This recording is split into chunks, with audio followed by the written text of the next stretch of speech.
नमस्कार मित्रांनो. तर आज आपण या आठवड्यातील पूर्ण करंट अफेअर बघणार आहोत. एप्रिलमधील 25 एप्रिलपासून ते 2 मेपर्यंतचा आहे, म्हणून एप्रिल टू मे असं दिलेलं आहे. तर यामध्ये सर्व टॉपिक्स कवर केले जातील. आता वन बाय वन आपण डिटेलमध्ये बघणार आहोत. तर चला आता वेळ न घालवता सुरू करू. न्यायमूर्ती लीला गिल हे नाव पाठ करून घ्या. लीला गिल या आंध्र प्रदेश उच्च न्यायालयाच्या पहिल्या महिला मुख्य न्यायाधीश आहेत. नाव काय आहे? लिसा गिल नाव आहे. लक्षात ठेवा, यावरती प्रश्न पडू शकतो. आणि आंध्र प्रदेश राज्य कोणतं आहे? आंध्र प्रदेश. पहिल्या महिला मुख्य न्यायाधीश, हायकोर्टाच्या मुख्य न्यायाधीश झालेल्या आहेत त्या लिसा गिल आंध्र प्रदेशच्या. गिल म्हणल्याच्यानंतर बघा तुम्ही, गिल हे आडनाव पंजाबमध्ये असते. पंजाब वगैरे पंजाबी समुदायामध्ये आहे गिल नाव. तर बघा, पंजाब यापूर्वीचे पद कुठे होते? पंजाब हरियाणा उच्च न्यायालयाच्या त्या न्यायाधीश होत्या. कोणाची जागा घेतलेली आहे ते काय कोण विचारणार नाही तुम्हाला. बरं, कलम 217 काय सांगत आहे ते पण आपण बघून घेऊ. उच्च न्यायालयातील न्यायाधीशांची नियुक्ती राष्ट्रपतीद्वारे, हे कलम 217 यांनी सांगितलेलं आहे. म्हणजे त्यांची जी उच्च न्यायालयामध्ये नियुक्ती झाली तर ती कोणाद्वारे झालेली आहे? राष्ट्रपतींद्वारे. आणि कोणत्या कलमांतर्गत? 217 अंतर्गत. 222 काय सांगतं? तर उच्च न्यायालयातील न्यायाधीशांचे स्थानांतर. म्हणजे काय? ह्या उच्च न्यायालयातून दुसऱ्या उच्च न्यायालयामध्ये ट्रान्सफर, ज्याला काय म्हणतो आपण बदली पण म्हणतो, ते पण कोण करतं? तर राष्ट्रपतीच करतात. 222 म्हणजे काय? बदली. आणि 217 म्हणजे काय? तर त्यांची नियुक्ती. म्हणजे फर्स्ट टाईमच जर असेल कोणी तर त्यांची पहिली नियुक्ती. चला नेक्स्ट बघू. अशोक कुमार लेहरी हे नीती आयोगाचे नवे उपाध्यक्ष झालेले आहेत. काय नाव आहे? अशोक कुमार लेहरी. हे नाव पाठच पाहिजे तुम्हाला, यावरती डायरेक्ट प्रश्न पडू शकतो.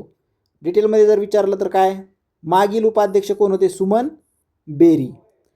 पद जे आहे नीती आयोगाचे उपाध्यक्ष यांना कॅबिनेट मंत्र्याचा दर्जा असतो. काय? कॅबिनेट मंत्र्याचा दर्जा. 12वे त्यांचं माजी पद काय? अगोदर काय होते ते? भारताचे 12वे मुख्य आर्थिक सल्लागार. 12वे मुख्य आर्थिक सल्लागार, चीफ इकॉनॉमिक ॲडवायझर, हे त्यांनी पद भूषवलेलं आहे अगोदर. त्यानंतर 15वा वित्त आयोगाचे सदस्य पण होते. 15व्या वित्त आयोगाचे, सध्या 16वा वित्त आयोग सुरू आहे, तर ते 15व्या वित्त आयोगाचे सदस्य पण होते. यांच्यावरती राज्यसेवेला वगैरे प्रश्न पडू शकतो, काही सांगू शकत नाही आपण.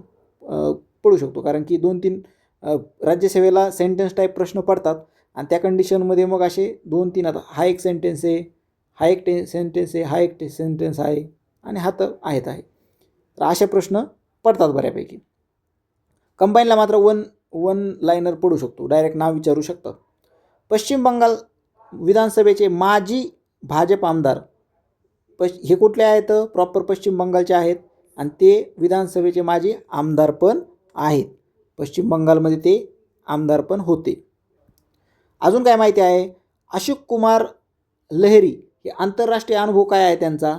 तर IMF, वर्ल्ड बँक, IDB म्हणजे एशियन डेव्हलपमेंट बँक, RBI या ठिकाणी त्यांनी काम केलेलं आहे.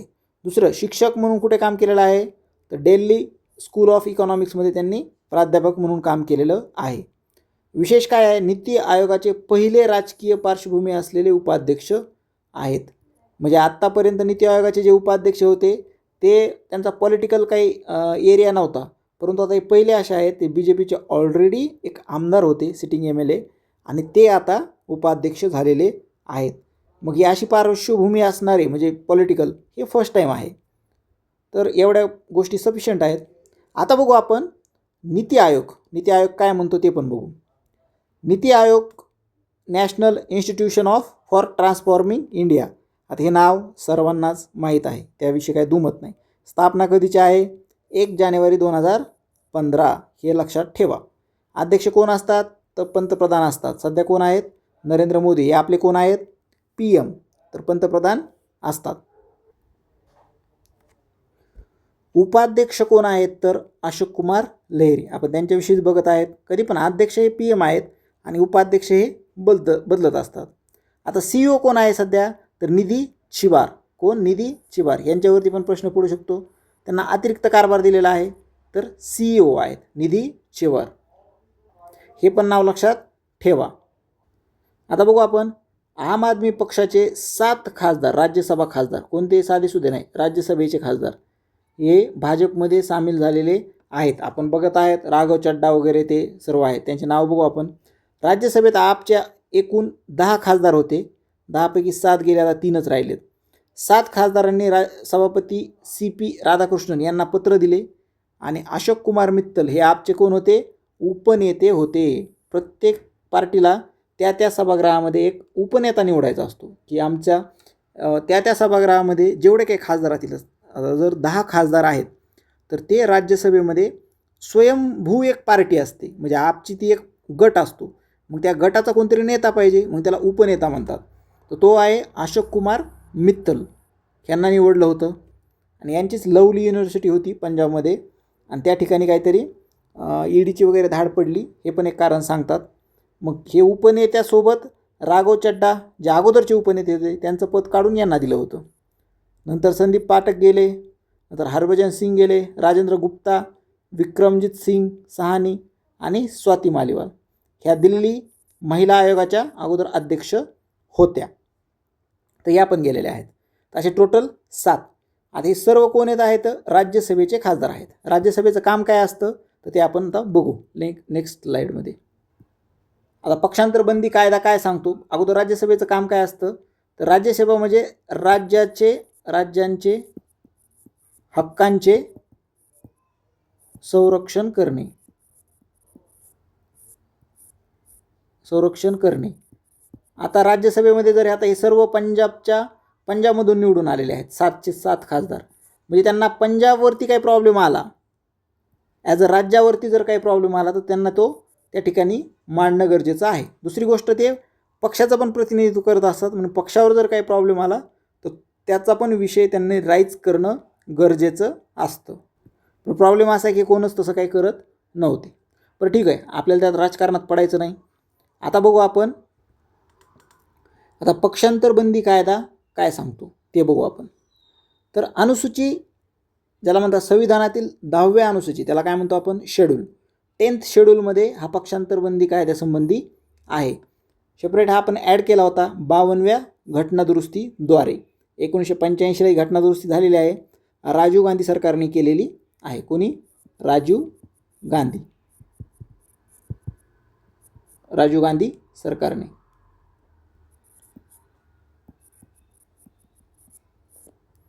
यांनी केलेले आहे. आणि 10th शेड्यूल काय सांगतो? तुम्ही 2/3 जर असतील उमेदवार पक्षामधील, ते जर स्वतः बाहेर पडत असतील आणि म्हणत असतील की आम्हाला दुसऱ्या पक्षामध्ये सामील व्हायचे, जर एखादा व्यक्ती जर गेला ना, एक व्यक्ती गेला तर तो सस्पेंड होणार. त्यांनी पार्टी सोडली ना तर ते सस्पेंड होणार. पण 2/3 जर गेले, 2/3 म्हणजे किती? तर 3 मागे 2, म्हणजे आता 10पैकी 7 जण गेले म्हणजे 2/3 आकडा आहे. तर हे गेल्याच्यानंतर आम्ही एक पार्टी आहोत, म्हणजे बहुसंख्य मत आमच्या बाजूने आहेत आणि आमची इच्छा आहे की आम्ही दुसऱ्या पार्टीमध्ये जायचं आहे, किंवा आम्हीच एक खुद स्वतः पार्टी आहोत. जसं आपल्या इथं शिवसेना आणि राष्ट्रवादी अजित पवार या 2 पक्षांनी केलं होतं. तर असे 2 मुद्दे मांडू शकतात आणि सभापतीच्या हातामध्ये असतं की यांना आपण मान्यता द्यायची किंवा नाही द्यायची. शक्यतो हे फुटून येणार असतात. त्यावेळेस सत्ताधारी पक्षाचा असतोच सभापती, तो शक्यतो मान्यता देतोच. जे की आतापर्यंत आपण जसं बघितलं आहे तसं ते पूर्ण मॅनेजच केलेलं असतं. पण मुद्दा असा आहे की 2/3 हा खूप आकडा महत्त्वाचा आहे. हा लिगली असणं गरजेचं आहे. म्हणजे एक जर खासदार राघव चड्डा जर एकटे गेले असते तर ते सस्पेंड झाले असते 100%. परंतु त्यांच्यासोबत 7 खासदार गेलेत, म्हणजे 10पैकी 7 जण गेलेत. याचा अर्थ ते आता पक्षांतर बंदी कायद्याअंतर्गत डिफेक्शन होणार नाही. आणि या पक्षांतर बंदी कायद्याअंतर्गत डिफेक्शन आहे किंवा नाही हे सर्व म्हणजे निर्णय घेण्याचा अधिकार पूर्णपणे कोणाचा असतो? सभापतीचा. त्या सभागृहामधला सभापती. म्हणजे फॉर एक्झाम्पल जर लोकसभेमध्ये असेल तर लोकसभा अध्यक्ष, राज्यसभेमध्ये असेल तर राज्यसभेचे सभापती, विधान परिषद किंवा विधानसभा असेल खाली तर विधानसभा अध्यक्ष, यांच्या हातामध्ये डिसिजन असतो. यांनी दिलेल्या डिसिजनला आपण हायकोर्टामध्ये किंवा सुप्रीम कोर्टात आपण अपील करू शकतो. त्याच्याविषयी दुमत नाही. आता बघू. आता पक्षांतर बंदी कायदा लक्षात आला तुम्हाला. 10th शेड्यूल, 52वी घटनादुरुस्ती, एवढ्या गोष्टी लक्षात ठेवा. अपात्रतेची कारणे कोणती येतं? यामध्ये कोणते कारणं सांगितलेले आहेत? पक्षाचे सदस्यत्व स्वेच्छेने सोडणे, पक्षाचं म्हणजे तुम्ही आमदार आहात त्या पक्षाचा, फॉर एक्झाम्पल तुम्ही आपचे खासदार आहात आणि तुम्ही पक्षाचं सदस्यत्व सोडलं, म्हणजे तुम्ही ऑलरेडी खासदार म्हणून आहातच आणि पक्षाचं सदस्यत्व सोडलं स्वइच्छेने, तर तुम्ही ॲटोमॅटिक अपात्र होणार आहात एकट्याने. किंवा पक्षाच्या व्हीपच्या विरुद्ध मतदान टाळणे. व्हीप म्हणजे काय? ज्यावेळेस एखादी गोष्ट येते त्यावेळेस पक्षाचा जो उपनेता असतो त्यावेळेस पक्ष काय करतो, एक व्हीप जारी करतो की आपल्याला ह्या कायद्यावरती, फॉर एक्झाम्पल नारी शक्ती बिल आलं तर नारी शक्ती बिलाच्या बाजूने वोट करायचं किंवा विरोधात वोट करायचं, असा व्हीपचा निर्णय जो काय असेल व्हीपचा निर्णय त्या हिशोबाने तुम्हाला मत करावं लागतं. व्हीप तिथं बसलेला असतो, तुम्ही ज्यावेळेस चिठ्ठीवर लिहिता त्यानंतर व्हीपला दाखवावं लागतं आणि व्हीपला दाखवल्याच्या नंतर तुम्ही त्या पेटीमध्ये जाऊन ते चिठ्ठीचं मतदान तुम्ही टाकता. अशा प्रकारे असतं. फक्त राष्ट्रपती मतदानाच्या टायमिंगला, राष्ट्रपतीच्या इलेक्शनमध्ये व्हीप लागू होत नाही. त्या ठिकाणी तुम्ही गुपित मतदान पद्धतीने होतं राष्ट्रपतीचं आणि उपराष्ट्रपतीचं, या 2 पदं. बाकी सर्व कायदे वगैरे पास करताना व्हीप जर गरज असेल तर व्हीप जारी करतो. प्रत्येक पार्टी आपापला व्हीप जारी करते. मग तुम्हाला त्या कंडिशनला तुमच्या पार्टीसोबत, तुम्ही ज्या पण पार्टीचे खासदार असू दे, त्या पार्टीसोबत तुम्हाला लॉयल राहावं लागतं. कारण की स्वतः चेक पण केलं जातं त्याच ठिकाणी की तुम्ही बरोबर मतदान केलं आहे का नाही पार्टीच्या विचारांनी. आणि जर केलं नसेल तर तुमच्या विरोधात पक्षांतरबंदी कायद्याअंतर्गत उल्लंघन केलं आहे असा गुन्हा रजिस्टर होतो आणि तुमच्यावरती अपात्रतेची म्हणजे तुमचं सदस्यत्व जातं. आता पक्षाच्या व्हीप विरुद्ध मतदान केल्याच्या नंतर किंवा मतदान टाळलंच, पक्षानं सांगितलं या कायद्याच्या विरोधात घ्या किंवा कायद्याच्या बाजूने मतदान द्या, परंतु तुम्ही दोन्ही केलं नाही, तुम्ही त्या दिवशी ॲबसेंटच राहिले, तरी पण तुमचं सदस्यत्व जाऊ शकतं. अशा 2 गोष्टी. तिसरं, अपक्ष सदस्याने निवडणुकीनंतर पक्षात प्रवेश करणे. अपक्ष जे सदस्य आहेत त्यांनी निवडणुकीनंतर पक्षामध्ये सदस्य प्रवेश करणे. म्हणजे आता फॉर एक्झाम्पल एखादा अपक्ष सदस्य आहे आणि निवडून आला लोकसभेला आणि निवडून आल्याच्या नंतर आता तो जनतेसमोर तर कशाने गेला आहे, मी अपक्ष आहे, मला मत द्या, मी कोणत्याच पार्टीचा नाही असं. परंतु निवडून आल्याच्या नंतर तो जातो आहे BJPमध्ये किंवा काँग्रेसमध्ये, मग त्यांनी जनतेसोबत धोका केला आहे. अगोदर तो खोटं बोलला आणि एकदा निवडून आल्याच्यानंतर 5 वर्ष तर काही इलेक्शन होत नाही. मग अशा व्यक्तीला करायचं काय? तर मग त्या कंडिशनमध्ये त्या व्यक्तीला सस्पेंड करण्याचा अधिकार सभापतींना आहे. कारण की त्यांनी काय केलं आहे, अपेक्षा म्हणून आला आहे परंतु त्यांनी धोका दिलेला आहे, नंतर तो कोणत्या तरी एका विशिष्ट पक्षामध्ये गेला आहे. तर मग अशा कंडिशन, अशा सदस्यांना अपात्रतेची कारवाई 10th शेड्यूल अंतर्गत होते. हा 3रा मुद्दा झाला.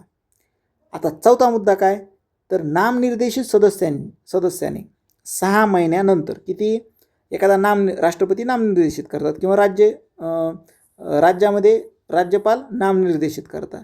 तर मग नामनिर्देशित ज्यावेळेस सदस्यत्व दिलं जातं, सदस्यत्व झाल्यानंतर लगेच त्याने जर कोणत्या पक्षामध्ये प्रवेश केला तर चालते, पण 6 महिन्यानंतर मात्र कोणत्याच पक्षात प्रवेश करता येणार नाही.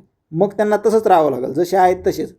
त्यांना एकतर पक्षात जर जायचं असेल तर बरोबर 6 महिन्याच्या आतच जावं लागेल. इथं थोडा वेगळा रूल आहे. जायचं असेल तर लगेच, नाहीतर मग जायचंच नाही. 6 महिन्याच्या आत नंतर चालणार नाही. 6 महिन्याच्या नंतर जर कोणत्या पक्षामध्ये प्रवेश केला तर तो सस्पेंड होणार. हे कोणत्यामध्ये, नामनिर्देशित सदस्यांसाठी हे लागू आहे.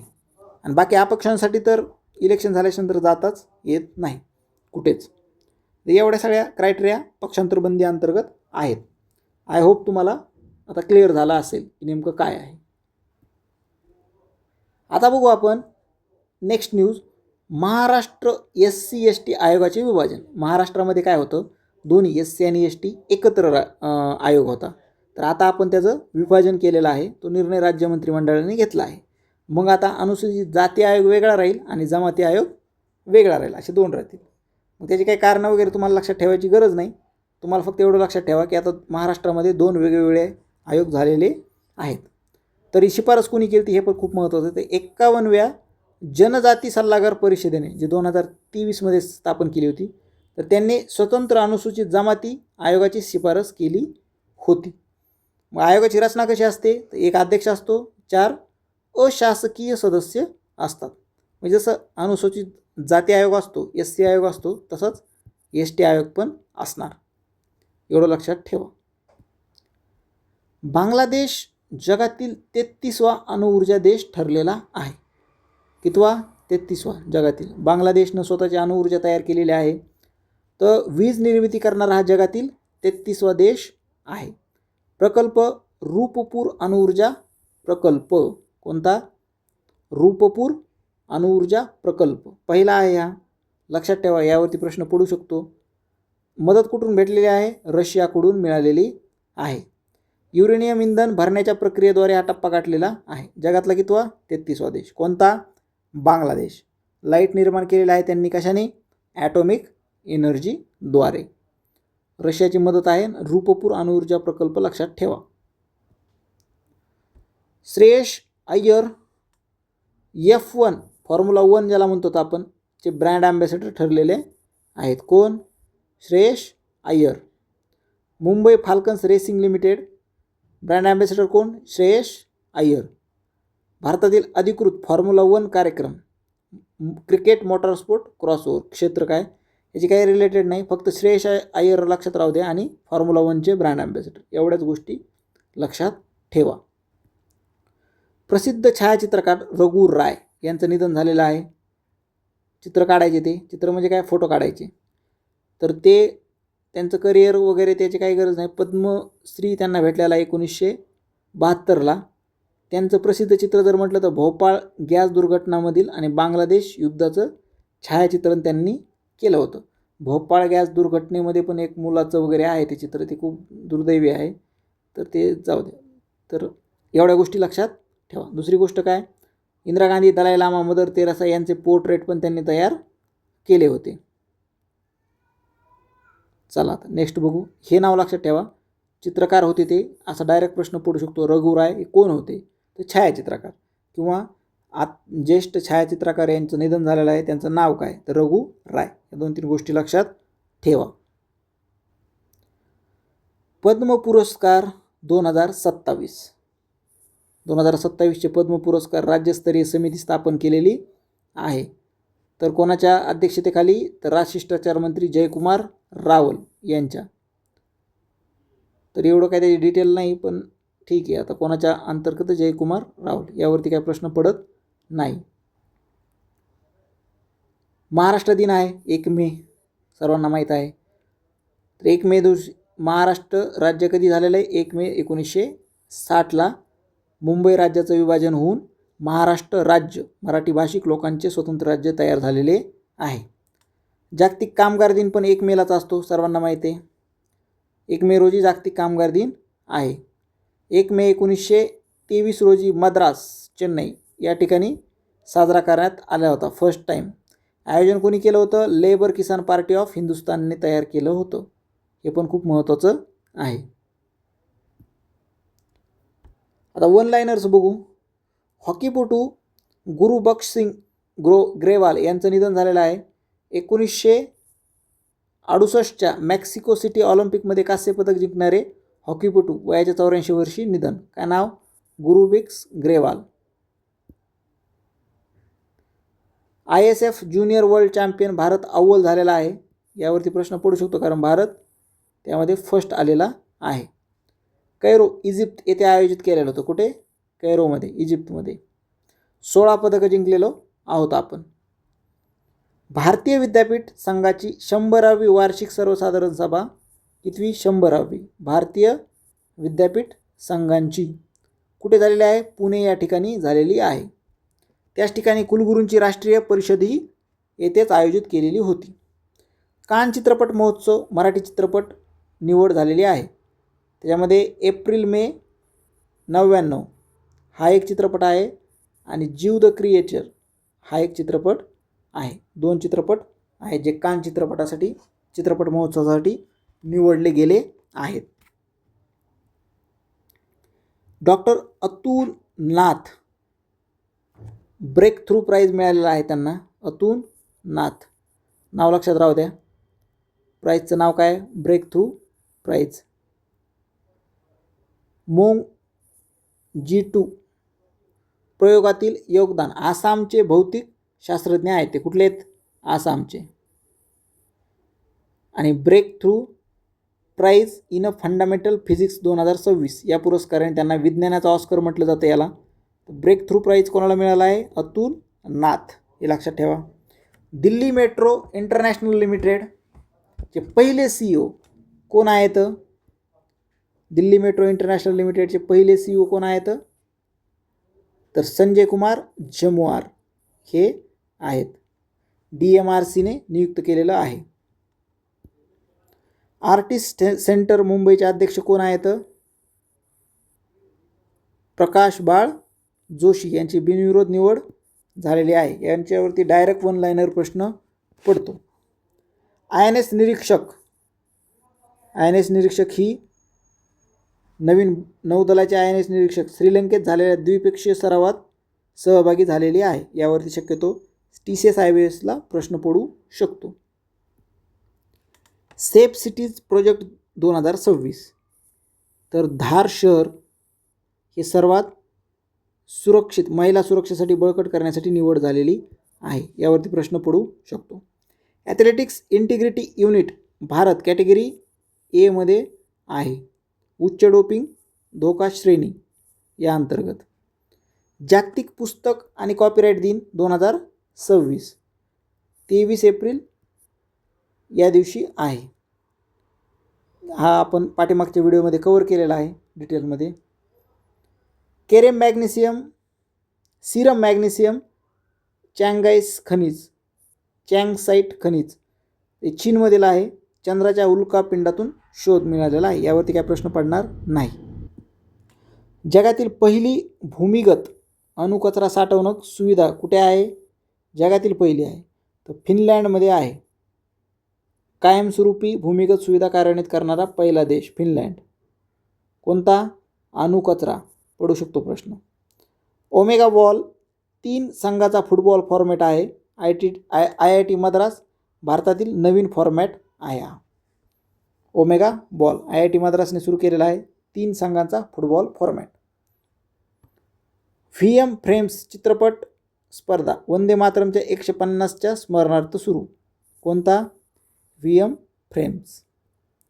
PM आशा योजना विस्तार 2026 PM आशा योजना विस्तार 2026 NCCF आणि नाफेडद्वारे कुणी? NCCF आणि नाफेडद्वारे कडधान्याच्या खरेदीला बळकट करण्यासाठी केलेली आहे. हे लक्षात ठेवा. ई-नाम प्लॅटफॉर्म ज्याला ई-व्यापार प्रथम क्रमांक पण म्हणतो ई-नाम, तर त्यामध्ये ई-नाम प्लॅटफॉर्ममध्ये कोणाचा प्रथम क्रमांक आलेला आहे? तर राजस्थानचा. 173 मंडळ एकत्रित करून राष्ट्रीय स्तरावर काय राजस्थान प्रथम आलेलं आहे. US army war college international hall of fame यामध्ये उपेंद्र द्विवेदी यांची निवड झालेली आहे. US आर्मी वॉर कॉलेजमध्ये उपेंद्र द्विवेदी. बांगलादेशला मका निर्यात करण्यामध्ये आपण कोण आहोत? प्रथम. बांगलादेश हा मका निर्यातीत कोण आहे? प्रथम देश आहे. ब्राझील हा भारताला मागे टाकून पहिल्या क्रमांकावर आलेला आहे. म्हणजे बांगलादेशला मका कोणाकडून येते? तर ब्राझीलकडून येते. अगोदर कोणाकडून येत होती? आपल्याकडून येत होती. म्हणजे आपल्याला ओव्हरटेक केला आहे ब्राझीलनं बांगलादेशला मका निर्यात करण्यासाठी. लिथियम आयन बॅटरी रिसायकलिंग केंद्र कुठे आहे? भारतातील पहिले सिकंदराबाद उत्तर प्रदेश या ठिकाणी IMP आहे. लिथियम आयन बॅटरीचं रिसायकलिंग केंद्र कुठे आहे म्हटलं तर सिकंदराबाद या ठिकाणी आहे. Reliance Enterprise Intelligence Limited CEO Parminder Singh हे आहेत. नॅस्कॉमचे अध्यक्ष आहेत. कोण आहेत? श्रीकांत वेलमाकन्नी हे आहेत. 4th जेम अवॉर्ड 2026 गुंटूर महानगरपालिका यांना मिळालेलं आहे. राष्ट्रीय पंचायत राज दिन 24 एप्रिल आहे, सर्वांना माहीत आहे. हे लक्षात ठेवा आणि हे पण लक्षात ठेवा. 3 हे पण लक्षात ठेवा. पण हे काही गरज नाही, पाठ पाहिजे तुम्हाला. वर्ल्ड मलेरिया डेची थीम काय आहे? तर driven to end malaria, now we can, now we must, हे एक महत्त्वाचं आहे.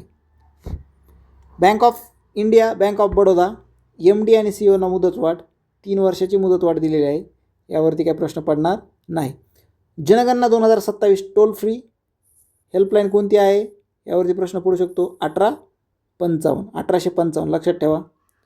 सूर्य ज्योत्सा नॅशनल म्युझिक अवॉर्ड 13वी आवृत्ती. सन्मानित सुमित्रा गुहा आणि लक्ष्मण कृष्णराव पंडित. हिंदुस्थानी शास्त्रीय संगीत. सूर्यज्योत्स्ना नॅशनल म्युझिक अवॉर्ड 13वी आवृत्ती. हे एक माहीत पाहिजे. लंडन मॅरेथॉन 2026 विश्वविक्रम केलेला आहे. सॅबॅस्टियन सावे याने 1 तास 59 मिनिटात 1 तास 59 मिनिटं 30 सेकंदामध्ये हा पूर्ण कव्हर केलेला आहे. नाव काय आहे? सावे नाव लक्षात ठेवा. सावे यांनी हा विक्रम केलेला आहे. कुठे? लंडन मॅरेथॉनमध्ये. जागतिक विक्रम आहे, पाठच पाहिजे. यावरती प्रश्न कोणत्या ना कोणत्या परीक्षेमध्ये पडणार आहे कन्फर्म. टाईम पण विचारतील, नाव पण विचारतील आणि कुठे झाला हे पण विचारतील. या सर्वच गोष्टी. सावे नाव लक्षात ठेवा. सॅबॅस्टियन सावे. 2 तासाला 30 सेकंद कमी, तेवढ्यात त्यांनी ते कव्हर केलेलं आहे. लडाख नवीन जिल्हा निर्मिती. 5 नवीन जिल्हे नुब्रा, शाम, चांगथांग, झस्कार, द्रास. एकूण 7 जिल्हे झालेले आहेत. लक्षात ठेवा लडाखमध्ये. भारताचे पश्चिम बांगलादेशामधील पुढील उच्चायुक्त कोण आहेत? दिनेश त्रिवेदी हे आहेत. केरळ AI मोबाईल ॲप WWFचा गौरव. अलीम युसुफ यांना आक्रमक वनस्पती प्रजाती शोधणारे AI ॲप तयार केलेलं आहे. त्याचं नाव काय आहे? WWF गौरव. म्हणजे एखादी वनस्पती जर एकदम स्पीडमध्ये वाढत असेल ना तर ते शोधून काढणार AI ॲप. भारतीय 16वी भैरव बटालियन. प्रत्येक बटालियनमध्ये 250 सैनिक असतात. ही भैरव बटालियनमध्ये पण आहेत. मॉगरूस शुष्क आणि मॉगरूस पुणे उड्या मारणाऱ्या कोळी नवीन आहेत. ह्याच्यावरती प्रश्न पडत नाही. SSC CDSला पडतो, करू पण नका. Araku valley old seed festival कुठे? आंध्र प्रदेशमध्ये. यावरती पण पडणार नाही. Bharat Bhutan mystic mountain tour IRCTC यांनी आयोजित केलेली होती. Zero carbon emission direct coal fuel cell चीन तंत्रज्ञान विकसित करणारे संशोधन. व्हिसा इंक भारत आणि दक्षिण आशिया ग्रुप कंट्री मॅनेजर सुरेश कोण आहेत? सेठी यांना केलेलं आहे. सिम्बॉयसिस स्किल युनिव्हर्सिटी युनेस्कोचे चेअर आशियातील पहिली. Symbiosis skill university.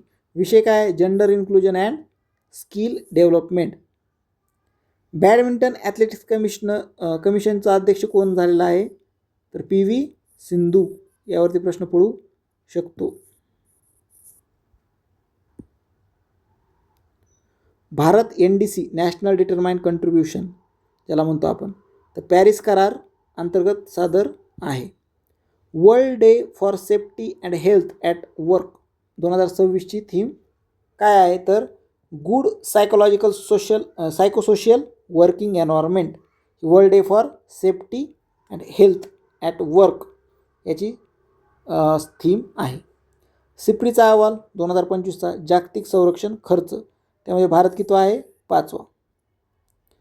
DPI@2047 the road map to prosperity हा कुणी केलेला आहे? तर नीती आयोगाने सादर केलेला आहे. 2 टप्प्याची रणनीती आहे. हे एक विचारू शकतात. हॉकीपटू गुरबख्श सिंग ग्रेवाल बघितला आहे आपण, यांचं निधन झालेलं आहे. ही स्लाईड परत झालेली आहे. आय थिंक याच ठिकाणी संपलेलं आहे, कारण की तीच रिपीट झालेली आहे पूर्ण स्लाईड. तर चला, आज थोड्याच न्यूज होत्या, जास्त नव्हत्या. पुन्हा व्हिडिओ पण छोटा झालेला आहे. तर सर्वांनी तयारी करा.